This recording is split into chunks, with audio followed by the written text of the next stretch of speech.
Commander Nathan Hayes sat in his office on Earth Station, drinking cold coffee and reading reports about trade agreements with the Andromedan Coalition.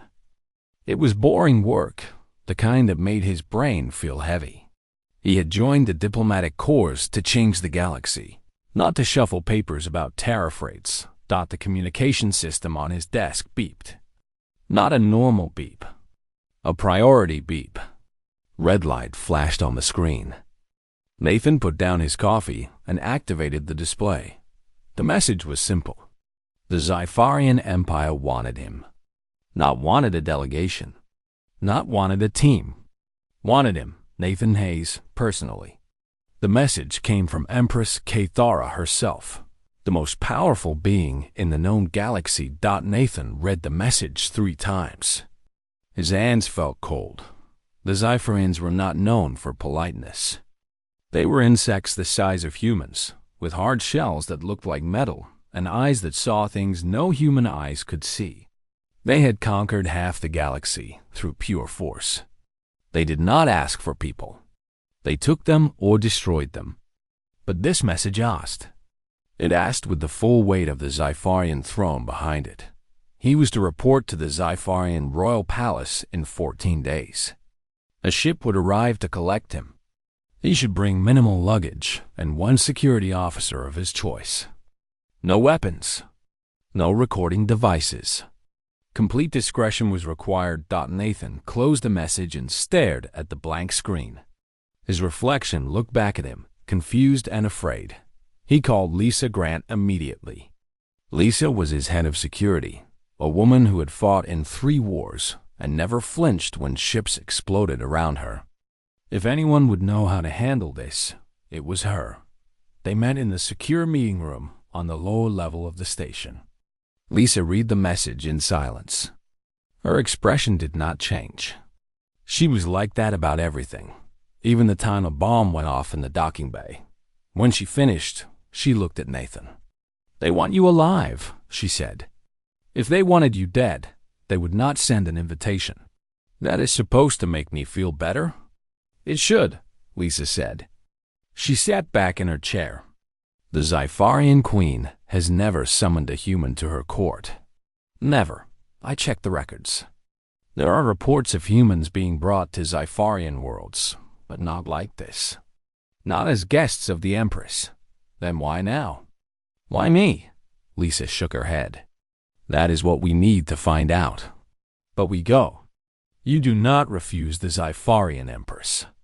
The next 2 weeks were a blur of preparation. Nathan briefed his superiors on Earth and at the United Nations. They were shocked and worried and excited all at once. Some said it was an honor. Others said it was a trap. Nobody knew the truth.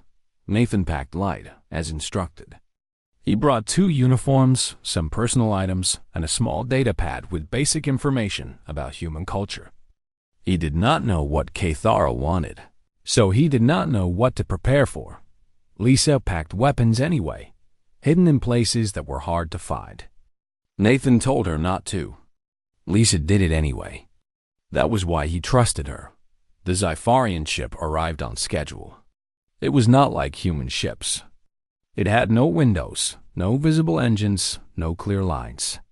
It looked like a piece of black glass that had been bent into an awkward shape. When the landing ramp came down, the air felt strange, like walking through something thick. There were 4 Xipharian soldiers waiting inside. They did not speak. They gestured for Nathan and Lisa to sit in the transport area. The seats were hard and uncomfortable, designed for bodies that were not human-shaped. As the ship rose from the docking bay and began to accelerate, Nathan felt his stomach drop. He was leaving Earth. He was traveling to the heart of alien civilization. And he had no idea what would happen when he arrived. Lisa sat next to him, watching the walls of the transport. Her hand was near her weapon. Nathan appreciated that about her. She did not try to make him feel better with false words. She just prepared for bad things. The journey through space took 3 days. There was no windows, so Nathan could not see anything except the metal walls. He and Lisa were given food that was almost edible and water that tasted wrong. The Zypharians did not interact with them. They sat in the main chamber, silent and still, like statues. On the third day, the ship began to slow. The gravity changed. They were approaching Zypharia Prime, the capital world of the Zypharian Empire. The landing was smooth. The ramp descended, and Nathan saw his first view of the Zypharian royal palace. It was enormous. Crystalline structures rose into the sky, each one reflecting light in ways that made his eyes hurt. The architecture had no straight angles. Everything curved and twisted and grew upward like frozen water. The buildings were connected by bridges that looked too thin to hold anything but seemed solid and strong. The guards gestured for Nathan and Lisa to exit. The air outside was cold and smelled like metal and something else, something Nathan could not identify. The sky was orange, and two suns hung low on the horizon. They were led through a main entrance into a corridor that stretched so far Nathan could not see the end. The walls were smooth and polished. Every 100 meters, there were guards standing still, watching them pass. Nathan counted 20 guards before he stopped counting. They walked for what felt like an hour. Lisa stayed close to Nathan, her eyes moving to every shadow, every corner. This was her element, a place where danger could come from anywhere. Finally, they stopped in front of a massive door. It had no handle, no lock, no visible way to open. The guards stopped. They did not move. They did not speak. The door opened anyway. A voice came from inside, translated through some device Nathan could not see. The voice was female and calm and very certain. "Come inside. Commander Nathan Hayes. I have been waiting for you." Nathan took a breath. He stepped forward into the throne room of the Zypharian Empress. Lisa followed, her hand still close to her weapon. This was the moment that would change everything. But Nathan did not know it yet. The throne room was bigger than anything Nathan had ever seen. The ceiling stretched so high that he could barely see it. The walls glowed with soft light that seemed to come from inside the crystal itself. At the far end of the chamber, on a raised platform, sat the Zypharian Empress Cathara. She was larger than the guards. Her carapace was deep blue with patterns of gold running across it like veins. Her compound eyes were massive and black, reflecting the light like mirrors. She had 6 limbs, and 4 of them were folded carefully across her lower body. The other 2 rested on the arms of her throne. Nathan forced himself to walk forward. Lisa moved with him, one step behind, her eyes scanning everything. There were other Zypharians in the chamber. Military advisors, Nathan guessed, by the way they stood and the weapons some of them carried. A few wore what looked like formal clothes instead of armor. Scientists, maybe. Or politicians. Nathan stopped 30 meters from the throne, as far away as he could get. He bowed, the way human protocol demanded. Cathara did not move. She watched him. Nathan could feel the weight of her eyes on him, studying, analyzing, looking for something in his face and body. The silence stretched out. It became uncomfortable. Nathan wanted to speak, but knew it would be wrong to talk first. She had summoned him. She would speak when she wanted to speak. Finally, Cathara moved. She shifted in her throne, and the sound it made echoed through the chamber. When she spoke, her voice came through the translation device, but it sounded wrong on human speakers. It sounded like she was trying to match human speech patterns and not quite succeeding. "You have never met me before, Commander Hayes." "No, Empress." "I am not, but you know who I am." "Yes, you are the Empress of the Zypharian Empire. You control 17,000 worlds. Your military force is the strongest in the galaxy." "That is what the facts say," Cathara said. "But facts are not why I brought you here." Nathan waited. Lisa shifted her weight slightly, staying ready for anything. I brought you here because my empire is failing, Cathara said. Not in strength. My military is as powerful as it has ever been. Not in resources. My worlds produce more than enough. But in something else. Something I do not have a word for in your language. She paused. Nathan could not read her expression. Sci-Farian faces did not work the same way human faces did. There is a threat to my empire. A species called the Venetians. Do you know this name? I have heard reports, Nathan said carefully. They were thought to be extinct. They disappeared thousands of years ago when your empire was expanding. They did not disappear, Cathara said. They hid. And now they have begun to attack my outer colonies. Not in the way an intelligent species should attack. Not with strategy. Not with the goal of conquest or resources. They attack with desperation. With rage. With patterns my military advisors cannot understand. Nathan glanced at the military officers in the chamber. They looked angry, as if they did not want him to hear this. My generals have lost 12 battles against the Venetians. 12, with superior numbers and superior weapons. The Venetians are fewer. They have less technology, but they keep winning. Do you understand, Commander? They keep winning in ways that should be impossible. I understand you need a different approach, Nathan said. Yes, Cathara said. And I believe you are the one to give it to me. One of the military advisors moved forward. He was large even for a Zypharian, with scars across his carapace. Empress, this is not wise. A human cannot lead our forces.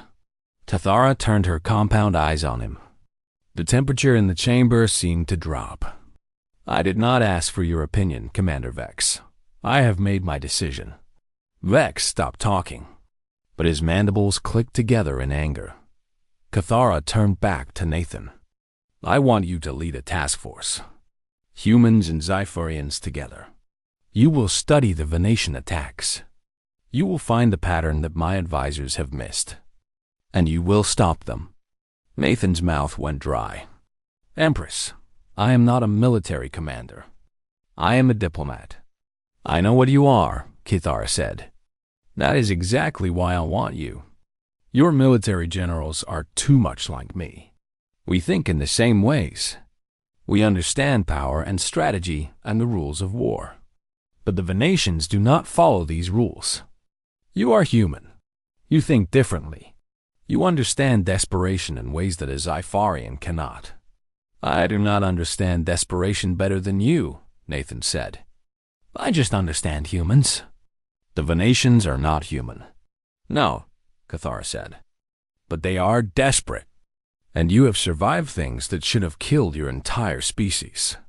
You know what it means to have no other choice. You know what beings will do when they have nothing left to lose. Nathan wanted to refuse. He wanted to say that he could not do this, that it was impossible, that he was the wrong person. But he was standing in front of the most powerful being in the galaxy, and she was looking at him with absolute certainty. How long do I have? He asked. To complete the mission? 3 months, Cathara said. If you fail, the Venetians will destroy more colonies. More of my people will die. That is not acceptable. And if I succeed? Cathara did not answer right away. She looked at Nathan for a long time, her black eyes reflecting no light. If you succeed, she finally said, then you will have taught my empire something we have forgotten. And that will be worth more than 1,000 conquered worlds. Nathan stood in the war room, looking at maps and data he did not fully understand. Battle records floated on screens around him. Red lines showed Venetian movements. Blue lines showed Zypharian responses. The red lines moved in patterns that made no sense. Lisa stood beside him, looking at the same maps. She was better at understanding military strategy than Nathan was. Her eyes tracked the patterns, following the logic. They are protecting something, Lisa said quietly.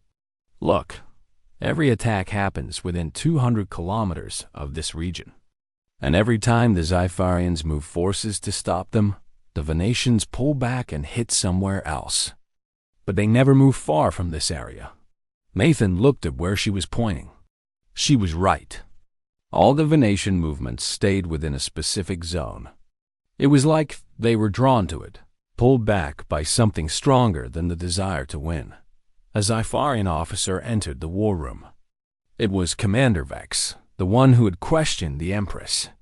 He looked angrier than before, if that was possible. "You have your team," Vex said.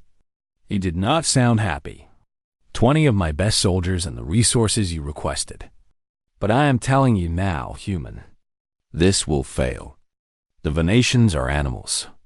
They cannot be stopped through study and analysis.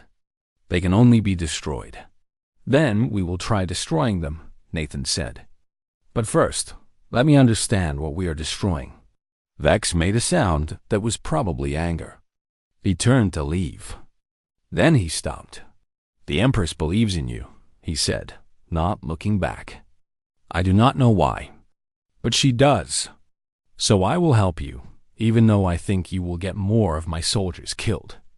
Then he left. Over the next week, Nathan and Lisa studied everything they could find about the Venetians. They were tall, insectoid creatures with sharp teeth and claws. They had been formidable fighters thousands of years ago, before the Xipharian expansion began. Some records showed them as fierce and brutal. Other records showed them as intelligent and cultured, with art and music and philosophy. But something had changed them. Something had made them different from what history remembered. Nathan made a decision. He was going to the battle zone in person. Vex thought he was crazy. Lisa said it was dangerous. But Nathan needed to see with his own eyes what was happening.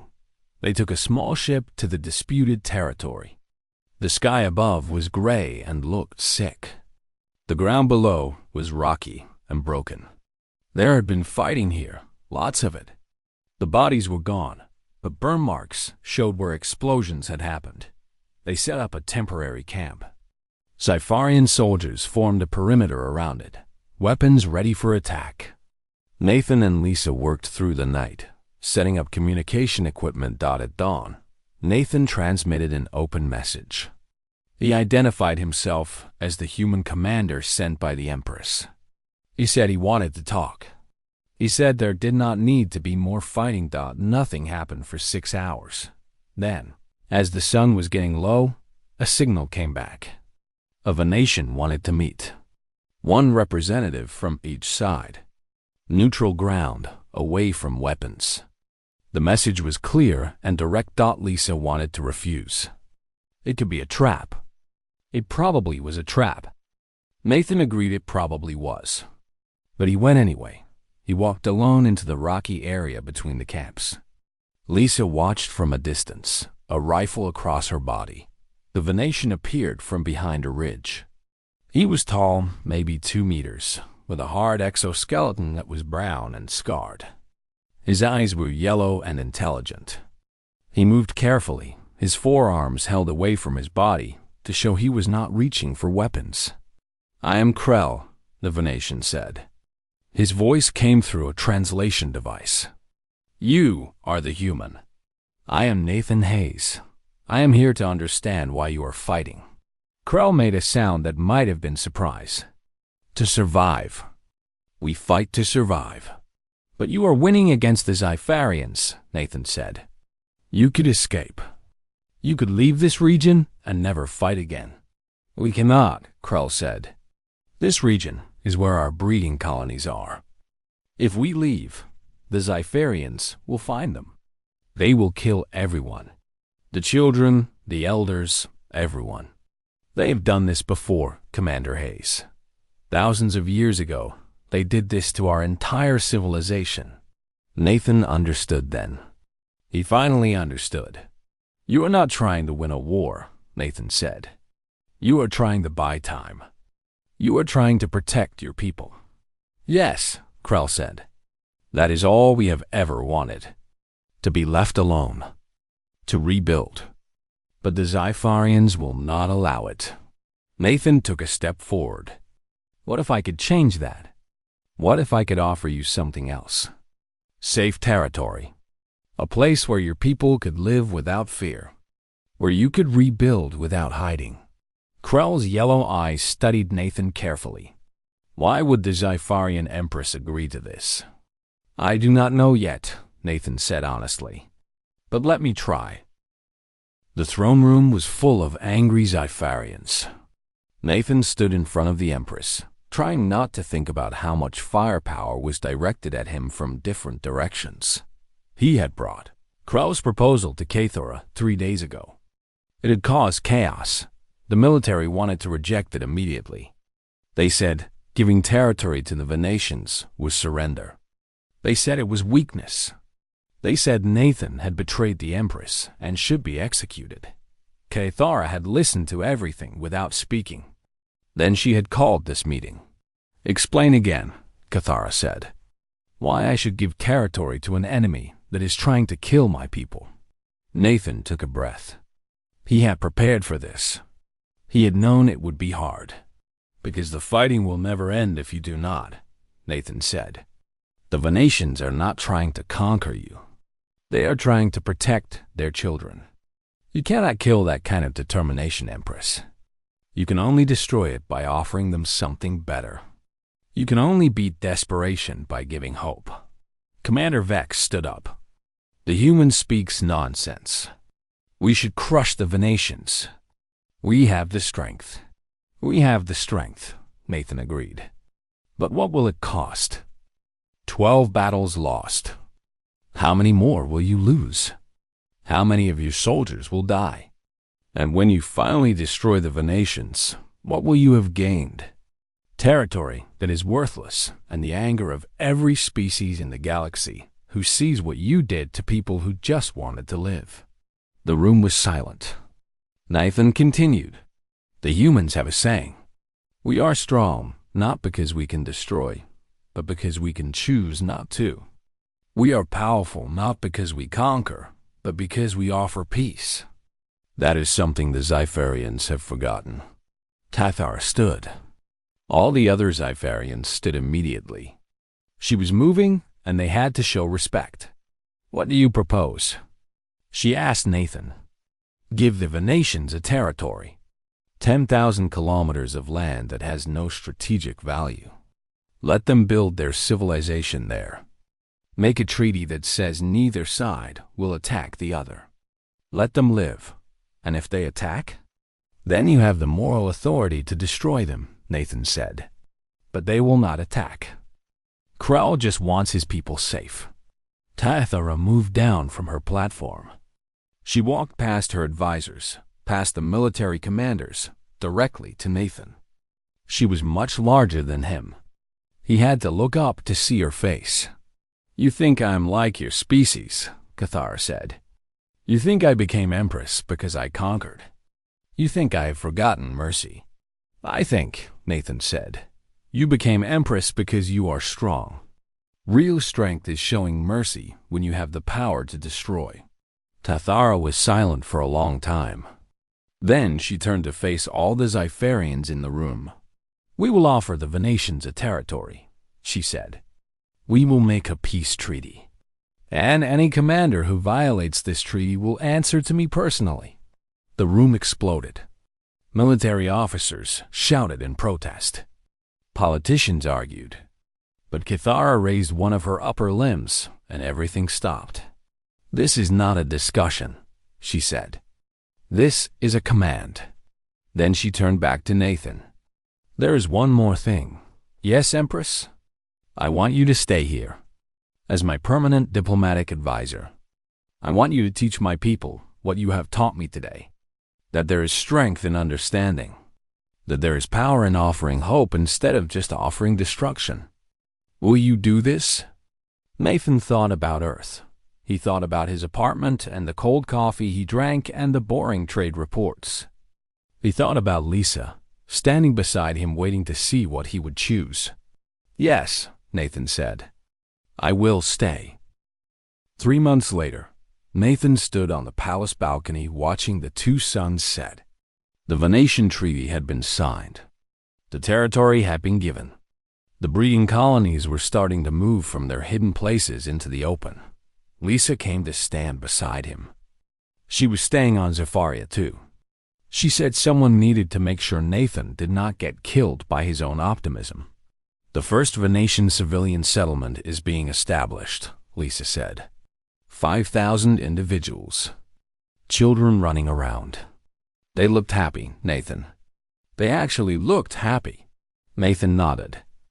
This was the moment that made everything worth it. Not the political victory, not the treaty, but the simple fact that creatures who had been hiding in fear for thousands of years could now stand in the sun without being hunted. Cathara summoned him the next day. When Nathan entered her private chamber, she was alone. No advisors, no guards. Just the Empress of the Zypharian Empire sitting quietly, looking at a window that showed the stars. "Do you know why I chose you?" Cathara asked. "No," Nathan said. "I have wondered." "Because my empire stopped growing," Cathara said. "Not in size. We grew larger every year. But in understanding, we stopped. We conquered worlds. We dominated species. We built an empire so powerful that nothing could challenge us. But we never learned to build something that would last beyond force." She turned to look at Nathan. "I became Empress 100 years ago. I was young, even for a Zypharian. My advisors told me that strength came from absolute power, and I believed them. I have spent a century proving them right. I have conquered everything in my path." "But you are unhappy," Nathan said. "Yes," Cathara said. "I am very unhappy. And then you came. You showed me something I had forgotten, that the strongest empires are not built on fear. They are built on trust, on alliances that people choose because they want to, not because they have to." Nathan did not know what to say. "Your species is young," Cathara said. "You have been in space for only 200 years. You should not have lasted this long. Every other young species has been conquered or destroyed. But you survived. Do you know why? Because we are lucky? Because you understand something in your bones that takes most species millennia to learn. You understand that survival is not about being the strongest. It is about understanding others, about making alliances, about choosing compassion when you could choose violence." Cathara stood and walked to the window. "I want your people to teach mine this. I want humans in my government, in my military, in my schools. I want my children to learn that there is more than one way to be strong." "They will fight you," Nathan said. "Many Zypharians will not want this change." "I know," Cathara said. "But I am the Empress. And I have learned from you that the greatest power is not the power to dominate. It is the power to inspire change. It is the power to show others a better way." Over the next year, more humans came to Zypharia. Scientists and teachers and diplomats. They worked with Zypharians, sharing knowledge, building relationships. Some Zypharians accepted this. Others fought it. But slowly, the culture began to change. The Venetian territories flourished. Trade routes were established. Shared research programs began. Species that had been mortal enemies 5 months ago were now working together on problems that affected them both. Nathan walked through the palace one day and saw a Zypharian young one, not yet full grown, studying with a human teacher. The young one was learning about human history, about how humans had survived against impossible odds, about how humans had learned to build communities instead of just conquering them. This was what Cathara had wanted. Not conquest, not domination, but the chance for species to learn from each other and grow stronger together. That night, Nathan stood again on the palace balcony. The two suns were setting, painting the sky in colors that Earth's single sun never could. Lisa was away on a diplomatic mission to another world. Other humans were spread throughout the Xipharian Empire now. Building a bridge between species, Nathan thought about how life changes. He had arrived on Xipharia as a diplomat, someone who knew how to use words to solve problems. He was leaving as something else. Not a general, not a politician, something better. Someone who had helped teach an entire civilization that strength was not the same as power. That the mightiest empires were not built through force, but through understanding. The stars were beginning to appear in the darkening sky. Nathan knew that Earth was out there, somewhere in the distance. He would go back someday, maybe. He would tell Earth's leaders what he had learned. That humanity's real gift to the galaxy was not weapons or technology. It was the ability to understand desperation, to offer hope, and to see the possibility for peace, even when conflict seemed impossible. Behind him, Kathara entered the balcony quietly. She stood beside Nathan, looking at the same stars. "Are you happy here?" she asked. "Yes," Nathan said. "I think I am." "Good," Kathara said, "because the galaxy is going to need you. There are many other conflicts waiting to be solved. Many other species that do not yet understand what you have taught me. Your work is only beginning." Nathan looked at the Empress, then back at the stars. She was right. There was so much more to do. So many more species that could learn that the path to peace was not through weapons, but through understanding. He smiled. This was what he had always wanted. Not to shuffle papers about trade agreements. Not to attend boring diplomatic functions. But to change the galaxy. To show everyone that peace was possible. Tule.